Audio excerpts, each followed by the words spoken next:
There are 5 major categories of suffering that you will suffer for Christ. And if any of them were to happen to you, don't regret. It's part of witnessing. Number 1 is persecution and opposition, where they insult you, they threaten you, they imprison you, they reject you.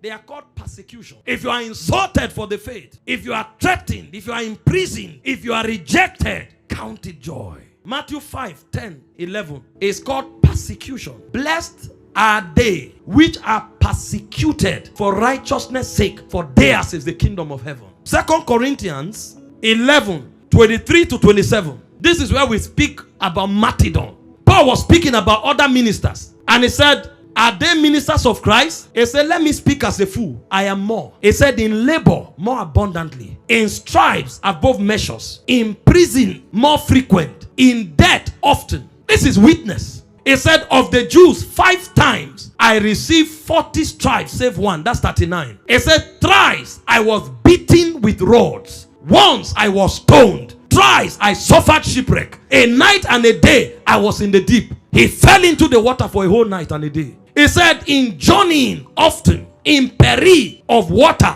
in peril of robbers, by my own countrymen, by the heathen, in the city, in the wilderness, in the sea, among false brethren. The guy knew all the category of suffering.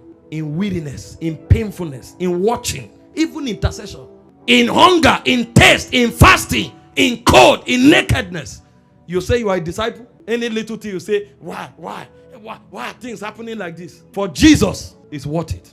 It's part of our witness. It's called persecution. Number 3 is emotional and mental suffering. This is where you speak of sorrow, loneliness, anguish for the sake of Jesus and the church. Philippians 2:27, 2 Corinthians 11:28. Paul was speaking about one of his soldiers here who was sick unto death.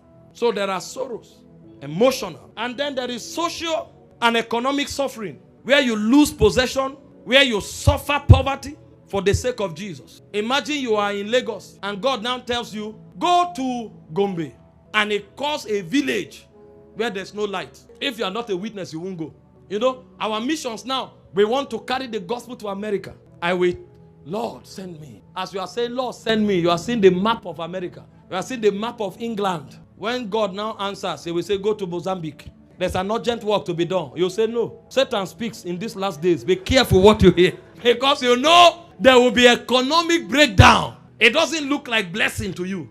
That's why most of us can't be entrusted with much. See, if you want to be a witness, tell yourself.